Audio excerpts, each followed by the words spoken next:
Hi everyone, my name is Heather Goodlett. I am an attorney at Legal Aid Center Southern Nevada, and this is the recorded version of our Family Court Litigation and Trial Prep class. This class is taught live every month, but if you're not able to make it to that, or you just want to see me talk some more, we've got this recorded version for you. A few things before we get started into the material. There is an attendee manual that's available online. The link to that's going to be in the description below so that you can reference all the forms that I'm going to talk about throughout the presentation. This class is intended to provide legal information about the procedures and process of going to court. I can't provide you legal advice that's specific about your case because each case is unique, and this is a video, so I certainly don't know what's going on in yours. The class is focused on state district court level cases in Nevada. That means that if you have a case that is in federal court, or if you have a case that is on appeal, or if you have a case that's in Nebraska or New Mexico or New Zealand, the processes that I talk about, the procedures, they might be similar, but they might be very different. So you want to double check the laws and the rules of the court that you are actually going to be going to trial in. Make sure that you know the correct information for that court. This class is also focused on family court matters like child custody and divorce. Again, the processes and procedures might be really similar if you have a different kind of case, but there are differences, so you want to make sure that you look at the rules and laws that are specific to your issue. A little roadmap for what we're going to do today. First, we're going to talk about how to build your case, how to get ready to present your case to the judge and get all the evidence and information that you need. Then we'll talk about what is the actual law that the judge is going to be looking at and making a decision about your issue. Finally, we'll talk about how to actually present your case the day of the trial. Before we dive into everything, I want to make sure that everyone knows a very simplified version of the timeline so we know where we're at in the court process. Usually, a divorce case starts with a petition for divorce, a petition for custody if it's a case involving custody of children of unmarried parents. Once that gets filed, the first hearing will be what's called a case management conference. This is an opportunity for the judge to find out what are the issues in this case and make a plan for how the case is going to move forward. If the case involves custody of children, the court is required to send the parents to the Family Mediation Center to try to work out an agreement about child custody and a schedule for parenting time. After that, there will be another hearing that's called a return hearing. This is an opportunity for the judge to find out what agreements, if any, were made at mediation and determine how the case is going to move forward from there. After that return hearing, if there are still issues that need to be resolved, the judge might schedule a trial or an evidentiary hearing. And after that, they would make a decision, a final decision about the issues in the case. The court might make some temporary decisions in any of these phases about temporary custody or support or something like that, but the final decision would be made after a trial if the parties aren't able to come to an agreement. You'll hear me talk a lot about evidentiary hearings and trials today. Usually an evidentiary hearing is deciding one particular issue, such as who's going to have custody of children, or can a parent move out of state with children. And a trial usually is used to talk about deciding an overall case, a final divorce or something like that. However, the processes, the procedures that we're going to talk about today are the same. So I will use those words interchangeably, and whichever one the judge has scheduled in your case, the processes that you're going to use to get ready are the same. So all the things that we'll talk about today are happening right here where this red star is. This is when a trial or an evidentiary hearing has been scheduled by the judge and you're getting ready to have that big trial. This is something that takes a lot of preparation. It usually takes a long time to get to this point.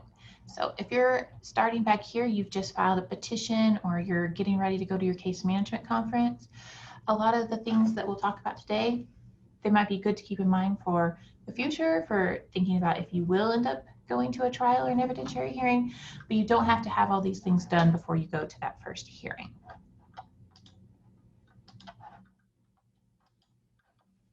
When the judge schedules a trial or an evidentiary hearing, they will issue what's called a case management order, a trial management order. All the different judges seem to like to call them different things. So here's what one typically looks like. It will say the name of your case up at the top, and it will say something like order setting civil non-jury trial, order setting evidentiary hearing, trial management order. There are a lot of different names for it, but it'll have the day of your trial, the time, sometimes it'll have the expected length of that, and then everything underneath this is going to be rules and deadlines for your upcoming hearing. So it's really important for you to take a look at those deadlines because there are a lot of them. There are deadlines for disclosing your witnesses, exchanging documents with the other party, filing your pretrial memorandum, lots and lots of deadlines that you really need to stay on top of. So put them on your phone, put them on your calendar, whatever it is that's going to remind you to make sure you do those things, mark it down in that way, because if you miss a deadline, it can have a really negative impact on your case. Let's say that there's a deadline for disclosing your witnesses and you missed that deadline. The judge could say, okay, Heather, you've missed the deadline for disclosing witnesses, so you don't get to call any witnesses at the trial. And that can have a really negative impact on your case because you might have a lot of people that you want to talk to the judge and explain something about your case, and now you don't have that opportunity. So these deadlines are really important to make sure that you stay on top of.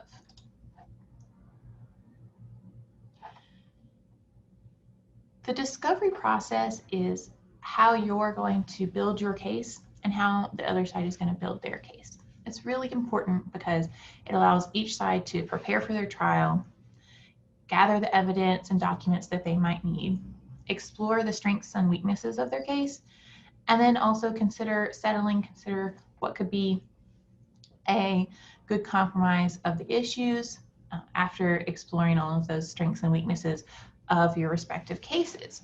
And this is a way that you can get evidence that you might not have and plan what you're going to present to the judge. You're also going to find out what the other side is planning to present to the judge in this process.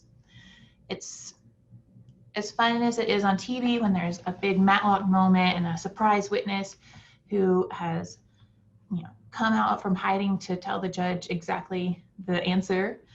That's not how it is actually going to work in your case, and there's not going to be any surprises like that because of this discovery process.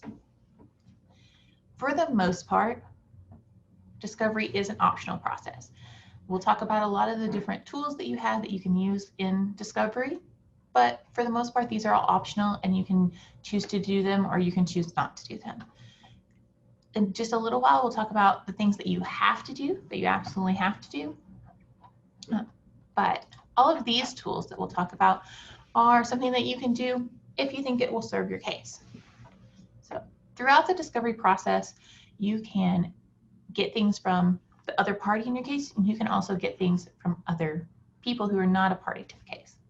When you're trying to get things from the other party to your case, you have several options of how to do that. These first three on the bullet point list here are all written requests for information or documents that you're going to send to the other party, and then you would get back a written response to those.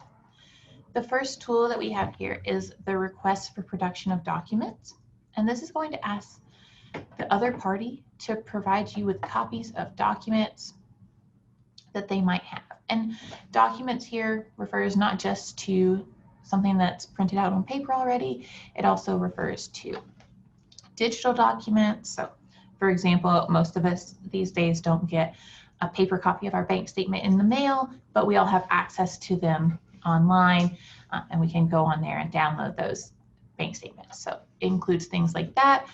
Documents can also include things that you don't typically think of as a document. So things like photographs, text messages, a video, all of that can be considered a document for the purposes of this request for production.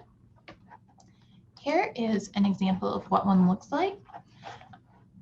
It will just have a list of the requests and a description of all the things that you're asking for. So you can ask the other party to provide you with copies of any documents that they have or have reasonable access to.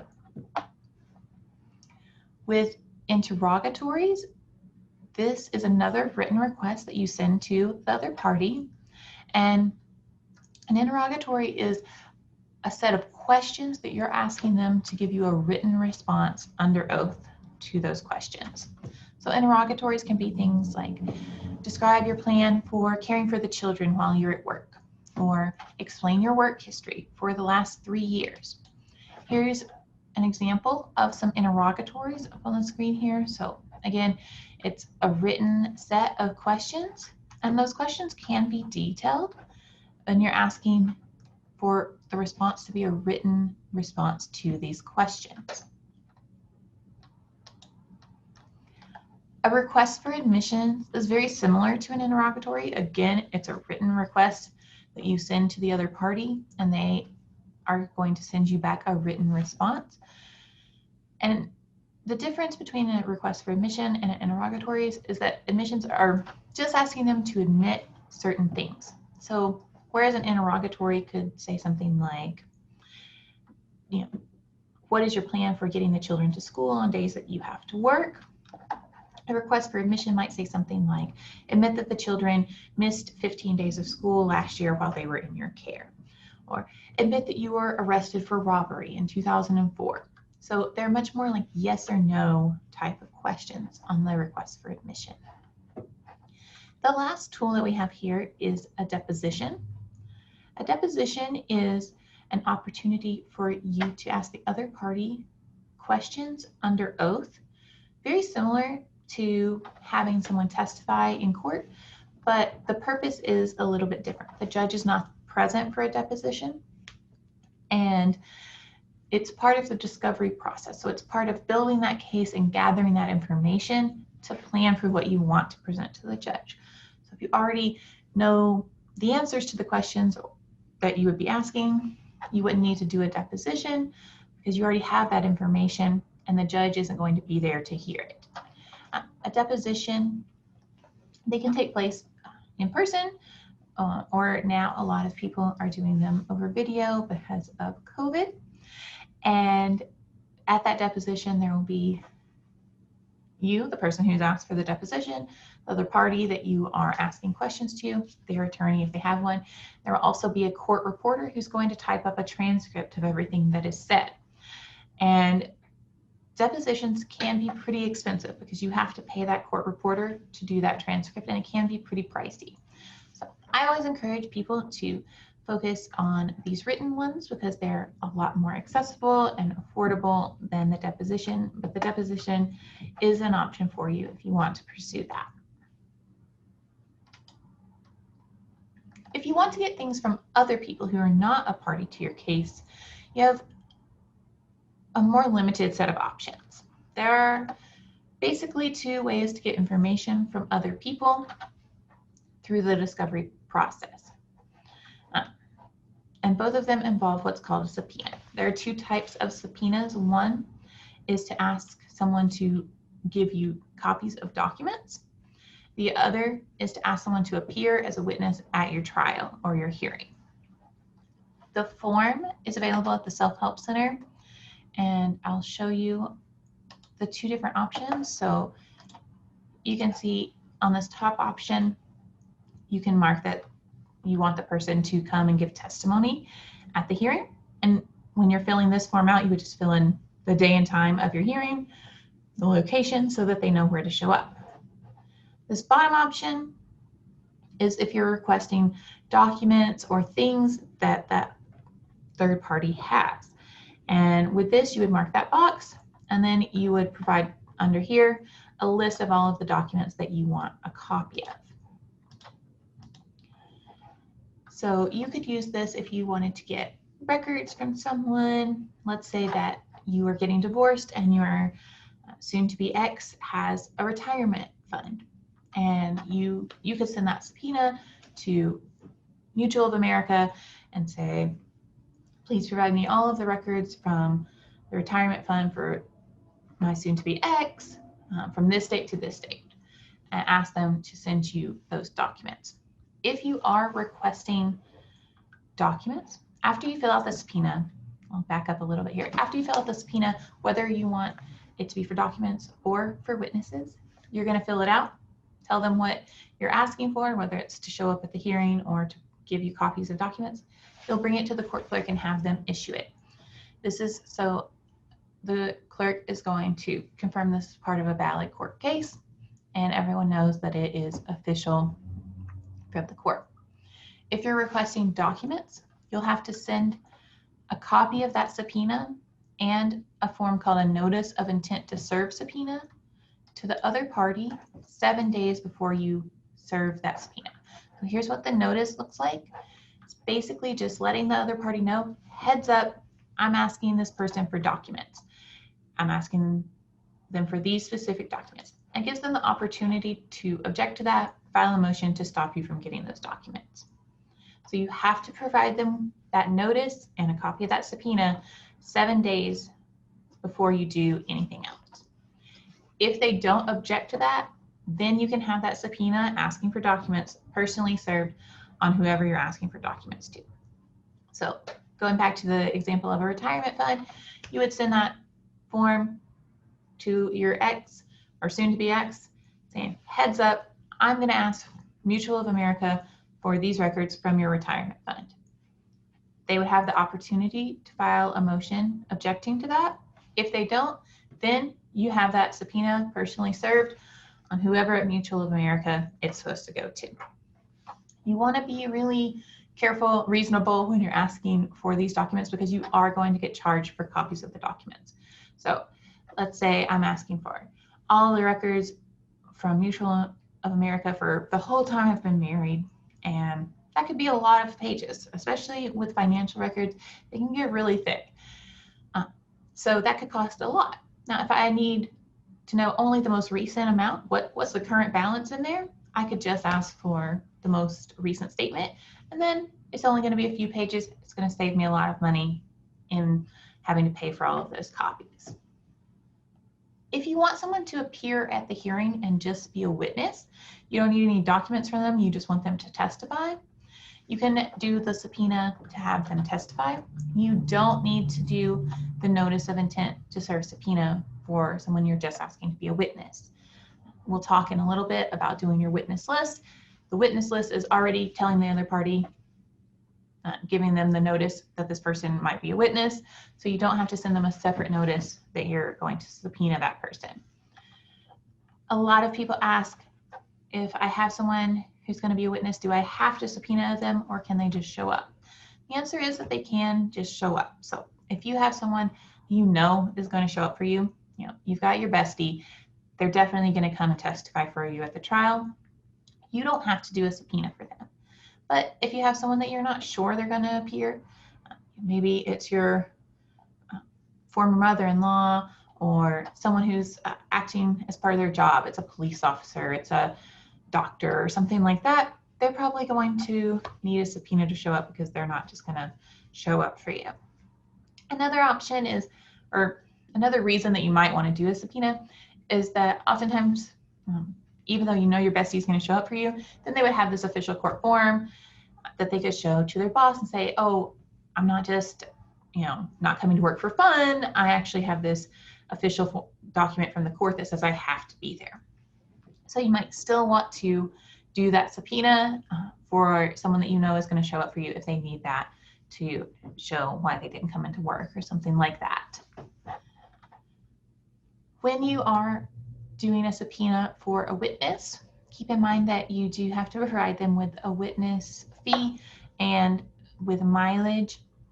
So you want to check and get the current rates on mileage and everything and make sure that you provide them with that so that they show up for your hearing.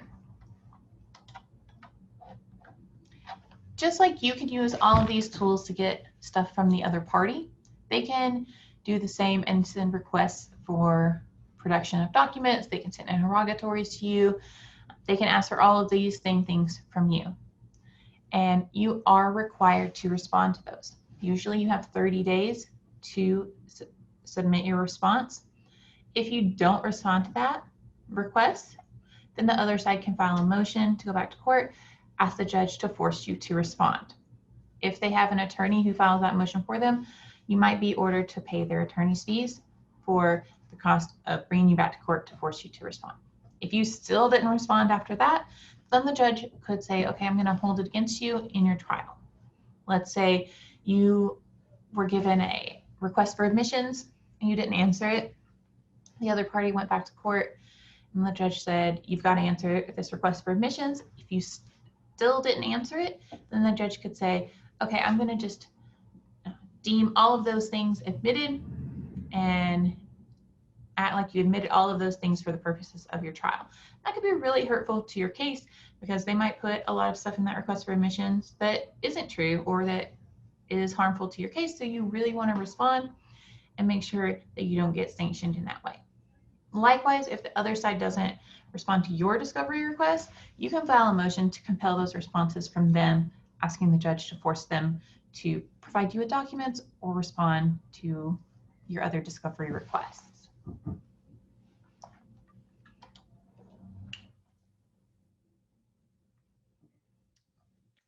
The things that you are required to do, even if you don't engage in all of the other discovery tools that we've talked about, because you already have all the information that you wanted, you didn't need documents from the other party or anything like that, you are required to disclose certain things.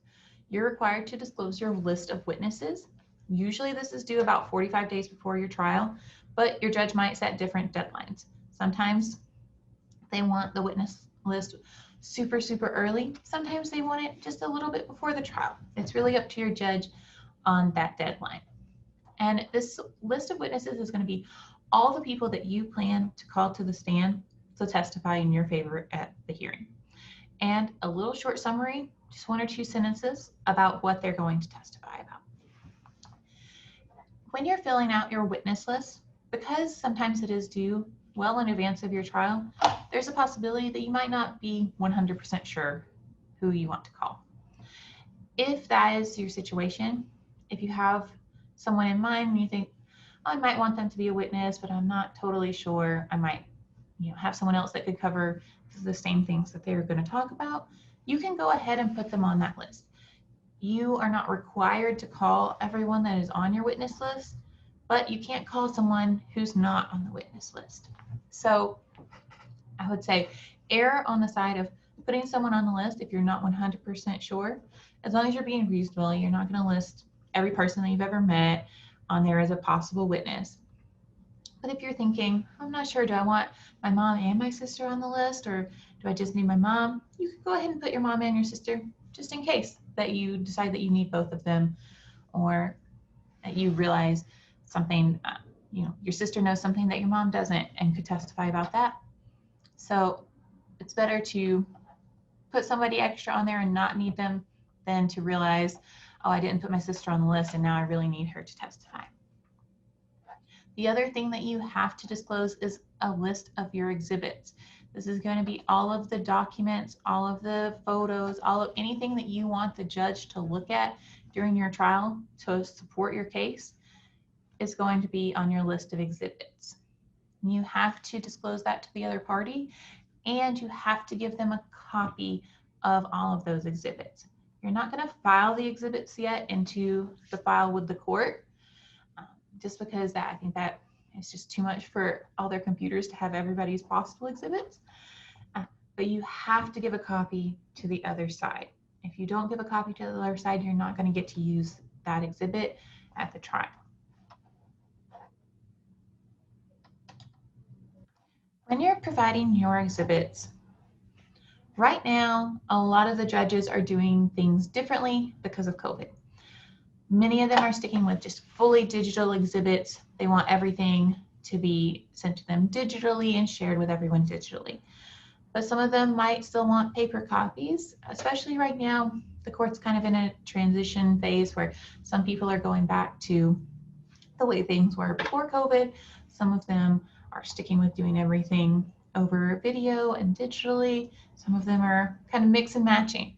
So it's really important to look at that trial management order, see if it says in there how the judge wants to get your exhibits. If it doesn't say, you can call the department, ask the judge's assistant how they want to receive your exhibits. If you have to provide paper copies, then this is how you're going to do it. You're going to put them all in a binder. The binder is going to have little tabs between each exhibit so that it's easy for people to navigate through that binder. If you're having your trial in person, you're going to need to prepare at least 5 binders. One's going to be for you, one's for the other side, one's for the judge, one's for the witness stand, one's for the court clerk. If you're doing things digitally, you probably don't have to put those all together, but you need to make sure that everybody's going to have a digital copy so that everyone can look at the exhibits while they're talking about it during the hearing. If you're the plaintiff, then you're going to use numbers for your exhibits. Each one will have its own number, exhibit 1, 2, 3, on and on to infinity. If you're the defendant, you're going to use letters. Start with A, you can go all the way through Z. If you still need more, you can double those up. So you could do exhibit AA, BB, CC. You could triple them as many times as you need. If you're providing these in hard copies, paper copies to the court, they usually want them a day or 2 before the trial. But again, really make sure you look at that trial management order and see what your judge is wanting. At the front of your binder, there's going to be a little table of contents that you prepare that's going to be the number or letter of your exhibit, a short description of what that exhibit is, and then the next column is going to be what's called the Bates stamp numbering. Bates stamps are just sequential page numbering. It's called that because there used to be a machine that did it. It was called a Bates machine. Now, most people use a computer to do that. You can also just handwrite those page numbers in if you don't have the computer program that allows you to page number your exhibits like that. And these are going to continue. So here we've got Exhibit A, says photos of damaged walls, Bates stamps 1 and 2. And then the next one would be B. Let's say B was bank records. You would say bank records. You would start with page 3 and it would go on. You know, maybe you've got 100 pages of bank records. So you've got page 3 to 103. And then the next one would start with 104. Whatever, however many you have, you just keep going with those numbers and put them all on this list, just as a little table of contents for everyone to know what exhibits they're looking at in that binder. These last 3 columns are used during the hearing. We'll talk later on in the presentation about how your exhibits become a part of the court's record, but essentially this is to keep track of that, to make sure that you offer those into evidence, to keep track of if there was an objection to that, and whether or not the judge admitted it into the court record. So this little chart can help you keep track of that and make sure that you don't forget to get any of your evidence or your exhibits in.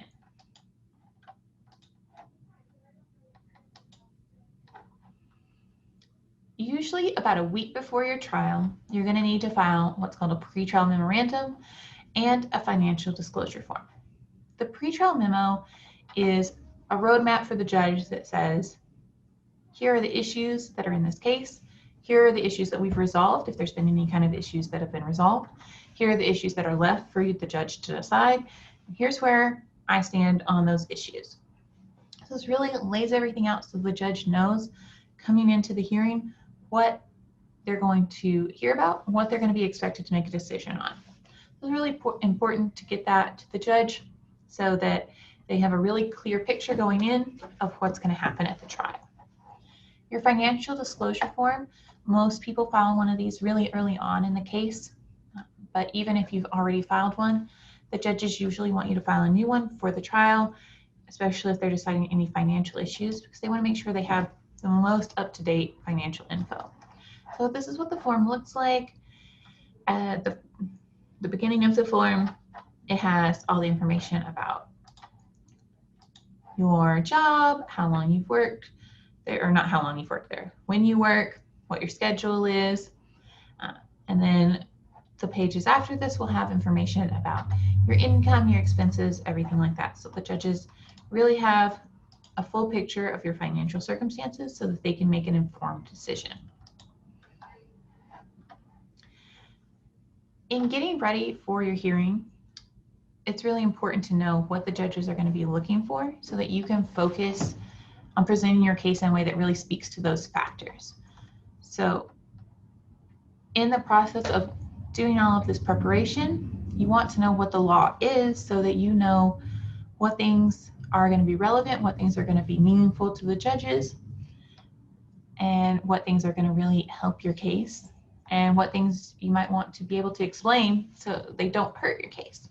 So right now we'll go through the factors for some of the most common family law issues. First up, we have the factors that the judges are going to be looking at in determining custody of children.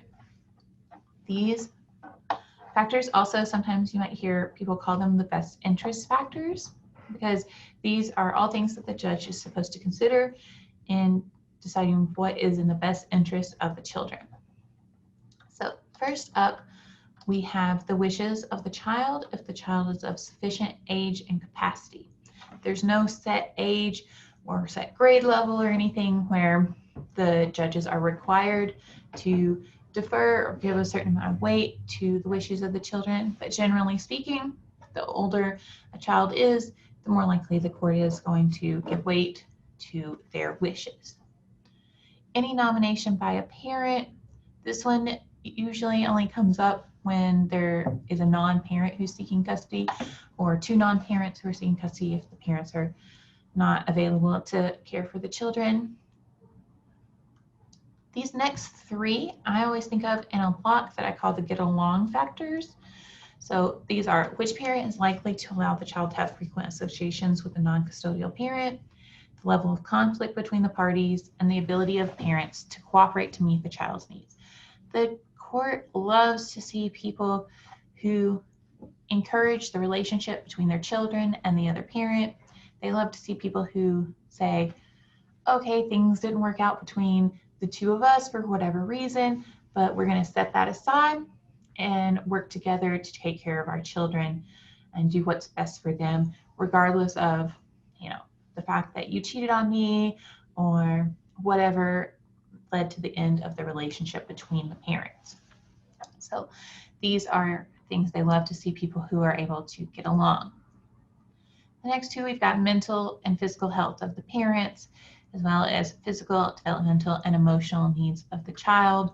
So the judges can consider, if a child has a disability, if the child needs to live in a certain school district to make sure that their educational needs are met, something like that, they could consider those. The nature of the relationship of the child with each parent. This usually comes up when you have one parent who has been absent for a long time and has not had any kind of relationship with the child and is now trying to establish or rebuild a relationship with them. The ability of the child to maintain a relationship with any sibling of the child.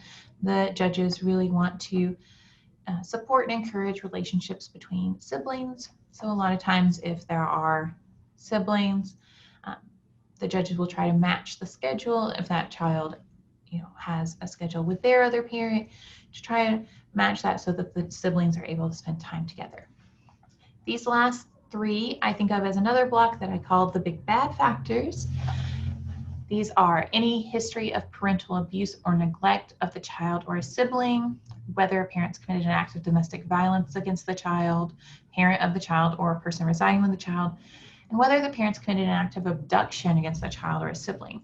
These three are all bad things that really weigh heavily against someone having custody of a child if one of these things, if they've done one of these things. So these are things that the judges do take pretty seriously and would carry a lot of weight in the case.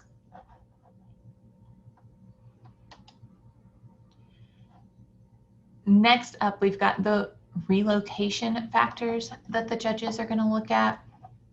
So relocation factors can come up in two different ways. One is If it's a brand new custody case and there is no kind of custody order, the judges will be considering these factors. If a parent says, I would like to have custody and I want to move out of state with the children, the judge is going to consider these in conjunction with these best interest factors that we've talked about already. The other situation where the relocation factors can come up is when someone already has custody of the children and is now saying, I have custody and I would like to move out of state now. In which case, they're just going to be looking at these factors alone without those best interest factors. So in considering whether to permit a parent to relocate out of state with the children, the judges are going to look at how the move is going to benefit the quality of life for both the child and the parent. So what is going to improve in the life of both the child and the parent? Is the parent moving because they got a new job and they're going to be making more money? Or are they moving because they want to be close to family? Are they moving somewhere that has a really great school system? All things that can affect the quality of life for both the parent and the child. The judge is going to be looking at that. Next up, the judge is looking at what is the motivation of the moving parent? Is it an honorable motivation or is it intended to frustrate visitation? A lot of times this is really tied in close with how it's going to benefit the quality of life. Is the person moving because they got a new job? Is the person moving because they want to be close to their family? Those are probably honorable reasons to move. Those are things that, someone's trying to improve their life or trying to be close to their family and loved ones. Those make a lot of sense and are usually considered honorable motivations. But is the parent just saying, oh, I want to move to Alaska because I hate having to run into my ex at Albertsons and I never want to have to let him know about the kids' soccer games anymore because I just hate seeing his face after what he's done to me? That's probably not going to be an honorable motivation because you're just trying to get away from your ex because you don't want to see him anymore. The judges are going to not love that one because, again, they love to see that supportive relationship between the child and the other parent. They're also going to look at what are the motivations of the non-relocating parent in objecting to this. Is their objection based on something honorable or is it trying to secure a financial advantage? So is this someone who's saying, I don't want my kids to move out of state because I love seeing them every week and participating in their activities, and I think that this is going to make it really difficult for us to have a close relationship? That's probably going to be considered an honorable reason to object to the move. But is this a parent who's lives a couple miles away but doesn't ever exercise their parenting time, doesn't ever see the kids now while they're all still here in town, and they're saying, oh, I don't want the other person to move? That's probably not going to be an honorable objection. The judges are also going to be considering whether there's a realistic opportunity to keep a visitation schedule that's going to preserve the relationship and whether the moving parent is going to comply with that. Again, looking at the support that the parent with custody of the children is giving to the relationship between the non-custodial parent and the children, making sure that that's something that they're actually going to comply with. And this can include a lot of different factors. How far away is someone moving? Are they just moving to LA and they could drive and meet in the middle pretty frequently? Or are they moving to Alaska where it's going to be very far away, it's a long flight, maybe the children aren't old enough to fly by themselves, maybe the flights are really expensive and it's unlikely that these parents are going to be able to afford those flights. So they're really considering a lot of different factors in being able to maintain that visitation schedule. They're also the judges allowed to consider anything else that might be relevant to help them to determine. So the legislature put these factors as you really need to consider all of these things, but if there's some other stuff that is unique to this case that we can't predict, then you can also consider that. Our last specific area of factors we have is alimony. Alimony is money that is paid from one former spouse to the other for financial support. So in determining whether to grant a request for alimony, the judges are going to consider the length of the marriage. Usually, the longer someone has been married, the more likely it is that the judge would grant a request for alimony. And also, the more likely it is that the support would carry on for a number of months or years after the divorce has been finalized. So someone who's been married for a really short amount of time, they're probably not going to receive alimony. If they did, it would probably be for a very short duration, maybe just a few months or something like that if it was a short marriage. There also, pretty much the rest of these factors are all economic factors. So thinking about the earning disparity between the parties. So how much is each spouse earning currently? What's the difference between those? Is one person making, hundreds of thousands of dollars and the other person is making minimum wage? That's a big disparity. The spouse's need for financial support versus the other spouse's ability to pay. So this one is really trying to balance one person's need for support. Do they really need support? Versus the other person's ability to pay. I always think about this in terms of like a celebrity divorce. So let's say, Kim Kardashian and Kanye. If Kanye asked for alimony, then there's no question that Kim Kardashian probably has the ability to pay. She seems like she's got a lot of money. She definitely has the ability to pay some alimony. But Kanye, he also has a lot of money, so he probably doesn't need financial support. So in looking at that, the judge might say, if they were getting divorced here in Nevada, the judge might say, okay, hey, she's got the money. She definitely could pay alimony. You don't really need it because you also have your own money. The flip side of that is there might be somebody who is getting divorced and they really need financial support. They're really struggling to make ends meet. They can't pay all of their bills. Things are really tight for them financially. So they definitely really need financial support. But if the other spouse is in the same situation where they are also struggling to make ends meet, then the judge might say, hey, I recognize that you really need this support. They don't have the ability to pay you that support. I'm also going to look at the receiving spouse's education during the marriage, their current marketability, and their career prior to the marriage. So what is the likelihood that this person's going to be able to go out into the job market right now and get a job that's going to allow them to support themselves and take care of themselves financially? They'll look at the income, earning capacity, age, and health of each spouse. So a lot of moving parts here that the judges are considering in determining each person's ability to support themselves financially and how that's going to change going forward. Is someone really young and so they have got a lot of working years ahead of them? Is someone, getting really close to retirement? Is someone, in poor health, so maybe they're not going to be able to work, or maybe they're going to have high healthcare costs and needs? So they're really considering all of these different factors. Then the last one is whether the receiving spouse stayed at home with children during the marriage.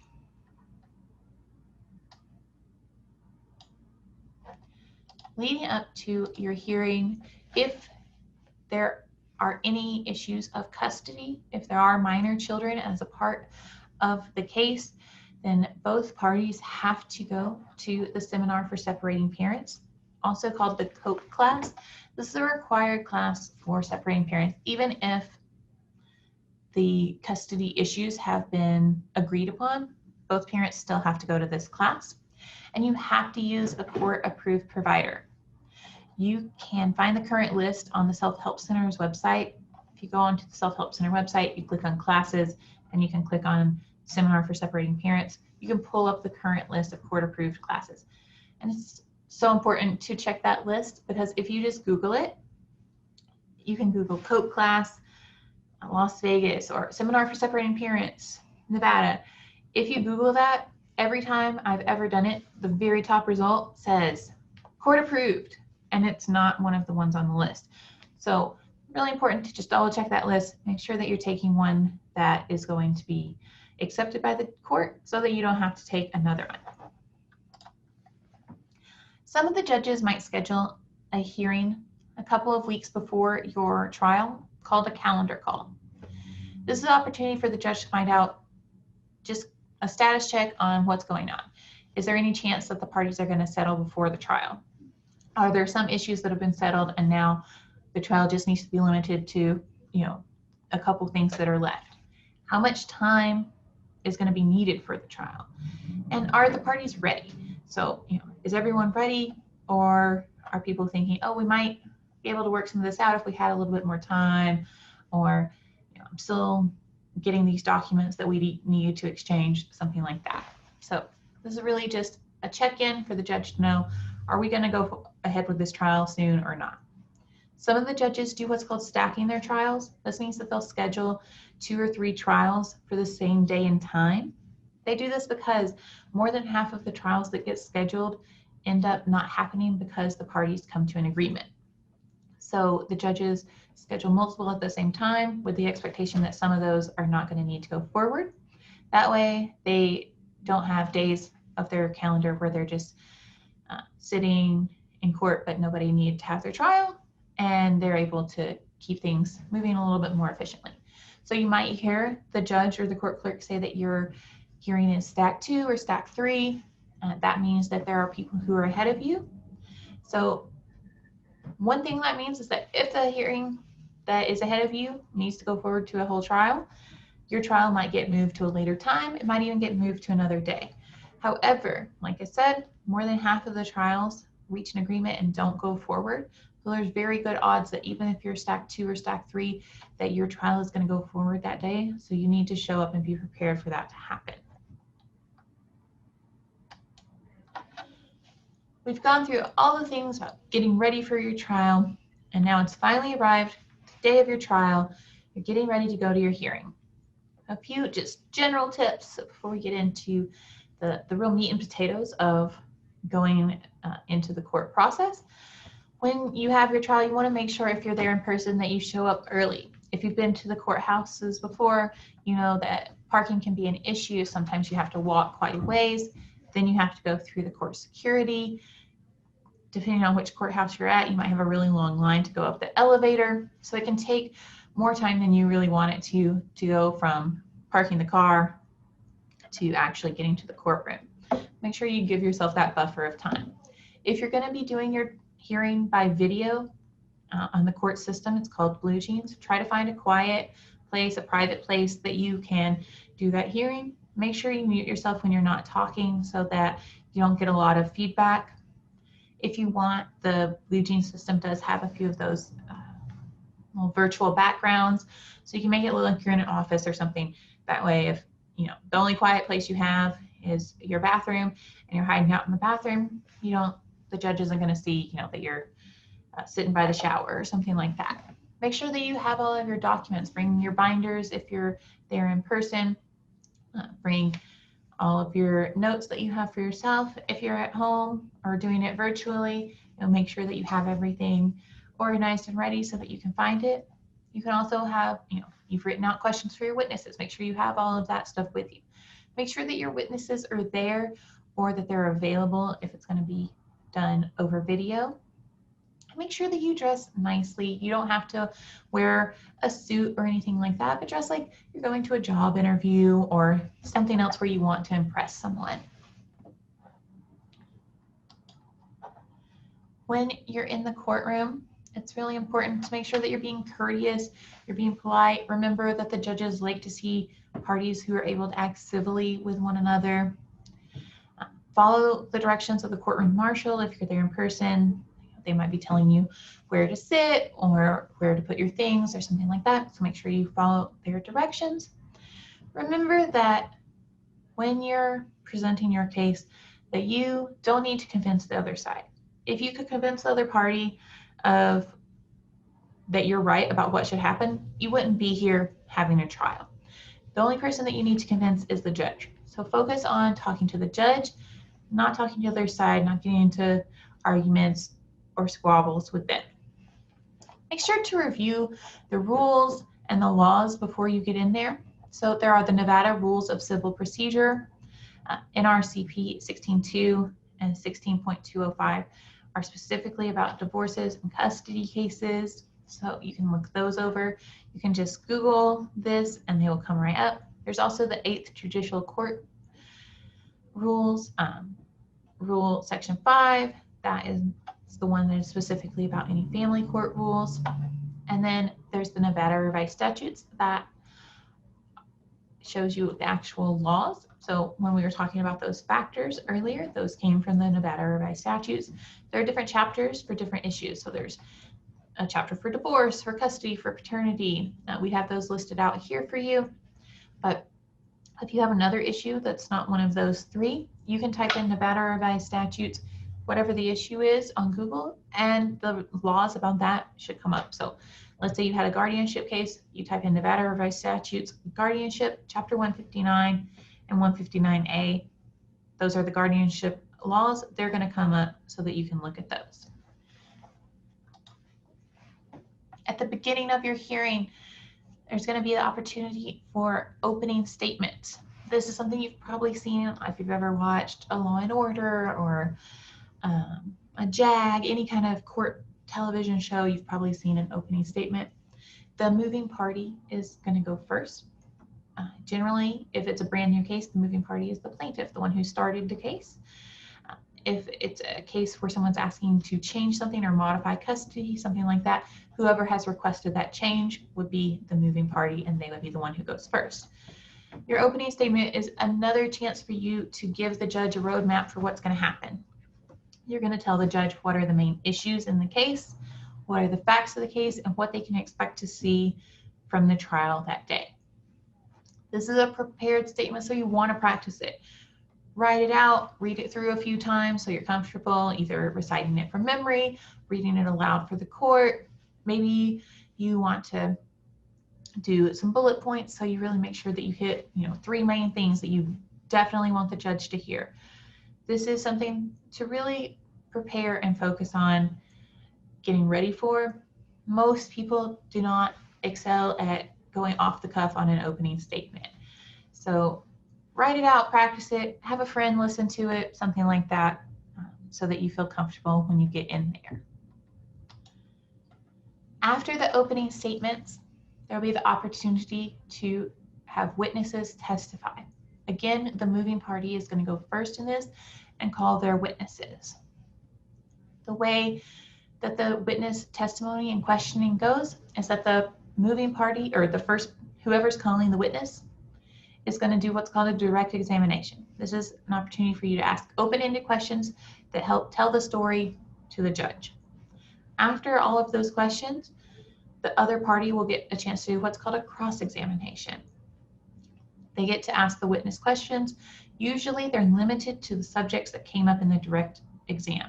So if you had a witness who was only talking about financial issues, during the cross-exam, they would be limited to only asking questions about the financial issues. You couldn't start asking about your parenting, for example. They could ask the court for permission to go outside of that scope and ask other questions, but they would need to get that permission from the judge. Usually, these are yes or no questions, and the witness is limited to a yes or no answer. After the cross-exam is over, then the moving party, or the party who originally called the witness, gets the opportunity to ask clarifying questions. Because in that cross-exam, the witness is usually limited to a yes or no answer, there might be things that you want them to explain.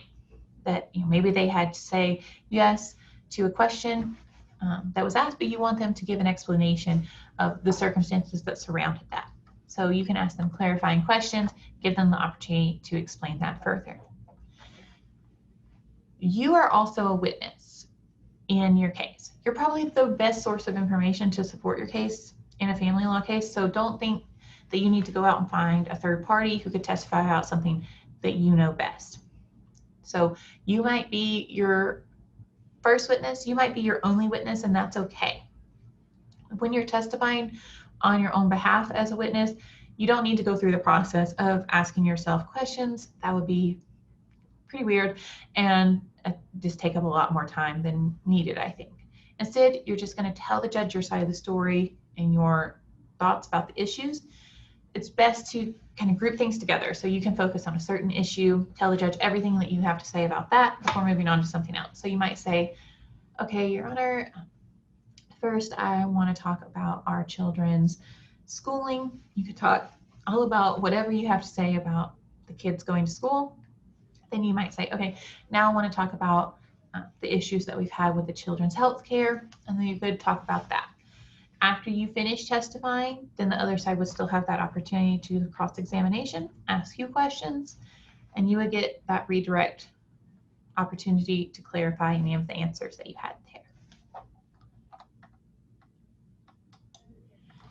During the testimony of the witnesses, that is the time where there might be some objections that are made, either to the questions or the answers. Again, if you've watched any kind of movie or TV show that had court, you've seen some people make objections. So here are some of the more common ones that come up in family court cases. First off is relevance. So if it's not related to anything in your trial. Let's say that you have your trial and you've been talking just about the division of property, who should get the house, and all of this, and then somebody starts asking the witness questions about your new partner, the new person that you're dating, since you separated from your ex. It's probably not relevant to the issue of who should have the house after a divorce. So you can make an objection that those questions are not relevant, or that information is not relevant. Asked and answered, this is for when someone's asking repetitive questions, keeps asking the witness the same question, or the same question just rephrased a little bit, trying to get a different or a new answer. Also, questions that are argumentative. Again, like I said, you only need to convince the judge. You don't need to argue with the other party. You don't need to argue with the witnesses. So if that starts happening, if the other person starts arguing with the witnesses, then you can make an objection that they're being argumentative. The last one we have here is hearsay. Hearsay is probably the trickiest objection for everyone, including attorneys, to know what is going to be hearsay and what isn't. So the default rule is that hearsay is inadmissible. So you have to know what is hearsay so that we know whether something's going to be inadmissible or not. So hearsay is a statement offered by, or a statement by a third party offered for the truth of the statement. So is it a statement? That includes things that are written down. So something that's been said, something that's been written down, that can all be a statement. Is it by a third party? So is it somebody that is not a party to the case? And is it being offered for the truth of the statement? So like, for example, let's say that my ex's mom said to them, Heather can't even keep a cactus alive. No one should trust her with caring for a kid. So this is a statement. This is something that she said. It's by a third party because my ex's mom is not a party to the case. If my ex wanted to testify at the hearing that their mom had said this to show that I shouldn't have custody of children if I can't even be trusted with a cactus, that would probably be hearsay because they want the judge to believe that that statement is true. However, if I wanted to testify that their mom said this to show the judge that my ex lets people trash talk me in front of the kids, that wouldn't be hearsay because I don't want the judge, I'm not offering the statement for the truth. I don't want the judge to believe that because that'd be harmful to my case. What I want the judge to know is, oh, this is a negative statement about Heather and their ex is letting them say this in front of the children. There are a lot of other exceptions. So if you think that hearsay might come up in your case, either you have something that you want the judge to hear about and you want to make sure that it can fit, or you can get it in, you can look up the NRS Chapter 51. These are the rules about hearsay, and see if you can find an exception that fits. You can also look in there and say, oh, I think my ex is going to try to, present this information that I think is hearsay, and see if you can find, is there an exception that they might be trying to use? Is there an argument I can make that it doesn't fit into that exception. Another thing that comes up a lot is that people don't want to testify at the hearing, or they're not able to come and testify. They'll say, I want to write a letter to the judge to help you. Something similar like that. That's still a hearsay statement. So the purpose of the hearsay rule, excluding hearsay, is that the other party gets a chance to ask questions of someone who's making a statement. And you can't ask questions to a letter or an affidavit. So if you have someone who says, oh, I could write a letter to the judge for you, that's thoughtful of them, but it's not going to be admissible in court. So you really want them to come and be a witness to testify to those things instead.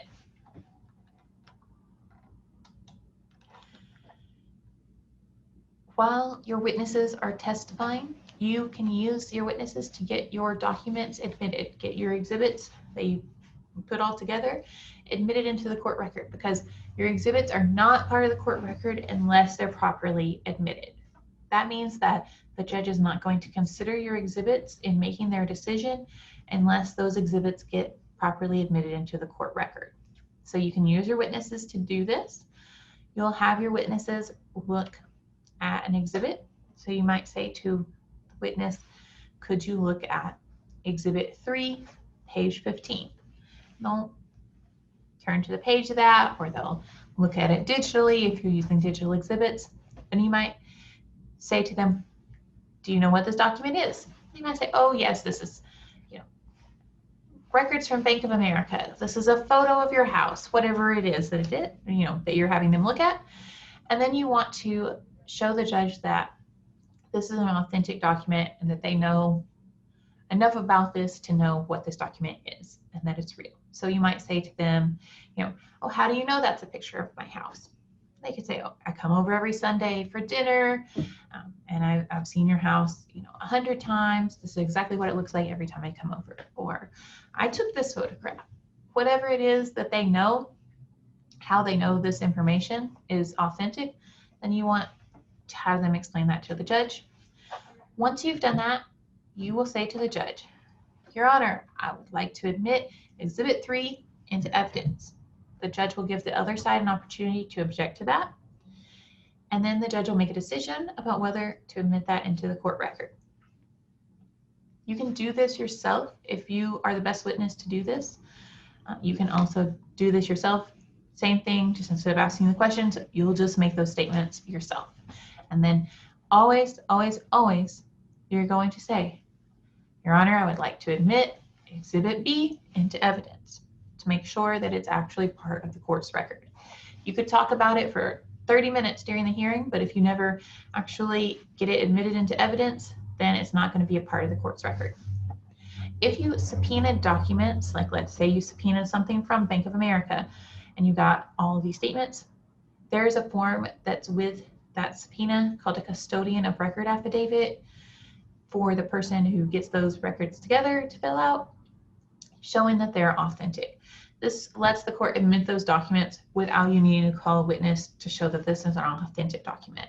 So basically it's a paper that's going to say, I'm Stanley T. Banker. I work at Bank of America Records Department. I put these records together and they're the real deal.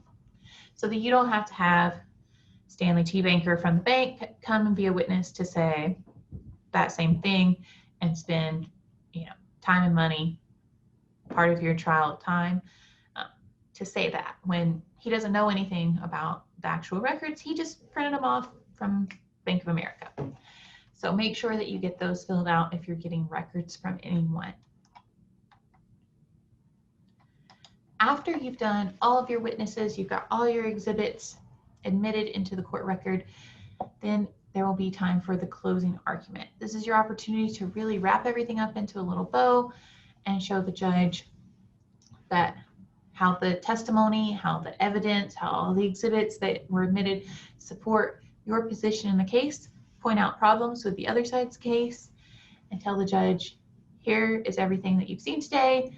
This supports my case, and you should do this thing. Let the judge know what you want to happen, because you want them to see how everything that's happened that whole trial time leads up to that the result you want is the one that they should go with. And after everyone's made their closing arguments, it'll be time for the judge to make a decision. Some of the judges might make a decision right there in court from the bench. Other judges might take it under submission or under advisement and write out a final order. This is going to depend on the judge. It's also going to depend on what the issues are, how much they have to decide. Are there a lot of exhibits that the judge is going to want to go back and look at in making their decision? Or are they able to make a decision just based on hearing the testimony of everyone at the trial? It really is going to be up to the judge and how much they want to do in writing, how much they want to do just there in court. If they make a decision there in court, they might say that you have to prepare the final order. If the judge tells you to prepare that final order, it's important to make sure you do that as soon as possible for a few reasons. Number one is that no matter what the judge says up there on the bench, until you have that final order, you don't have an official order, an order that is enforceable. So if the judge says, Heather, I'm awarding you, $500 a month in alimony, that's great. And then they say, Heather, you need to prepare the order. If I sit around for 6 months and don't prepare the order, and then I don't get paid that alimony for that 6 months, I can't really go back to the judge and say, oh, I'm owed $3,000. I haven't been getting my alimony. And the judge is going to say, well, you didn't prepare the order, so you don't officially have an order that you're supposed to be getting this alimony yet. So it's really important to get that order filled out. You can get the forms at the self-help center, and then you'll give it to the judge for him or her, for them to review and sign off on. And then you would have an official court order. The other reason to get that final order submitted and signed by the judge is that it starts the clock on an appeal.